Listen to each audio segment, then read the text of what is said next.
উৎপল নরেন্দ্র মাইতি। খুব প্রাসঙ্গিক কবিতা, বরাবরের মতো। শহরের মাঝে সাজানো গোছানো বেশ প্রশস্ত এক রাজপথ। চৌরাস্তার মাঝখানে এক সুন্দর বৃত্তাকার জলাশয় নির্মিত রয়েছে। রোজই কত পাখি এসে জল পান করে, স্নান সারে এইখানে। সেই জলাশয়ের ঠিক মাঝখানে প্রতিষ্ঠিত রয়েছে পাথরের ধপধপে সাদা এক বিবস্ত্র যৌবনা নারী মূর্তি। শিল্পীর নিখুঁত হাতের ছোঁয়ায় মূর্তির প্রত্যেকটি আঙ্গিক বিভাজন হয়ে উঠেছে যেন প্রাণবন্ত। পথ চলতি লোকে উপভোগ করছে শিল্পীর অসাধারণ শিল্পকলা। কারো নজর হয়তোবা আবার নগ্ন মূর্তির উপচে পড়া ভরা যৌবনে। এই মূর্তি কি শুধুই একখণ্ড প্রস্তর? সবারই কি তাই মনে হয়? তোমরা কি কেউই শুনতে পাচ্ছ না ওর অস্ফুট আর্তনাদ? ওর চোখের দিকে তাকালে যেন কত অসহায় মনে হয়। ও যেন পথ চলতি সবার সাথে কত কথা বলতে চায়। ও যেন বলতে চায়, তোমরা আমার চিনতে পারছো না? দুটো কথা বলবে না আমার সাথে? ভালো করে একটু চেয়ে দেখো আমায়, চিনতে পারবে না? কি হলো, একটু চিনতে পারবে না আমায়?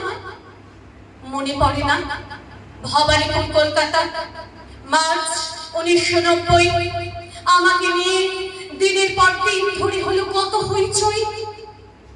2006 সিঙ্গুর অথবা 12 দিল্লি, কিংবা 17 উন্নাও, 18 কাঠুয়া বা 13 কামদুনি। এখনো চিনতে পারবে না আমায়? দিনের পর দিন আমি খবরের কাগজে হেডলাইন হয়েছি, ব্রেকিং নিউজ হয়ে টিভি চ্যানেলের কত টিআরপি বাড়িয়েছি।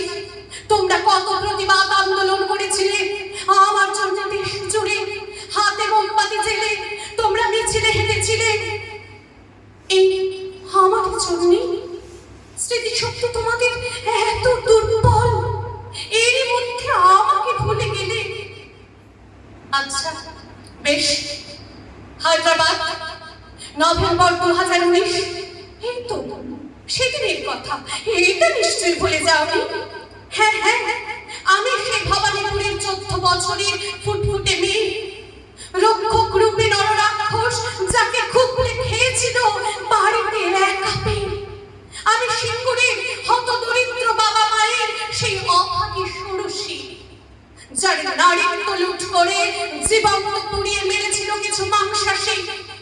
আমি নিউ দিল্লির সেই নির্ভয়া, সেই ফিজিওথেরাপি ইন্টার্ন, চলন্ত বাসে যে হয়েছিল গণধর্ষিতা, গর্জে উঠেছিল হিন্দুস্তান। আমি ইউপির সর্বহারা পরিবারের সেই সপ্তদশী উন্নাও, কামুক লালসা থেকে দেয়নি রেহাই যাকে নির্বাচিত জনপ্রতিনিধিও। আমি কামদুনির সেই কলেজ ছাত্রী, 8 শিশু কাঠুয়া।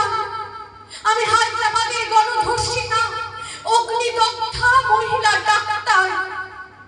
আকাশ কাঁপিয়ে কত চিৎকার করেছি, বাঁচাও বাঁচাও বলে। পালিয়েছে ওরা খুন করে, কখনো বা মরা মেরে। এখনো চিনতে পারলে না আমায়? আমি সেই, আমি বর্তমান সমাজের প্রতিচ্ছবি, যেথা নারীরা নিরাপত্তাহীন পথে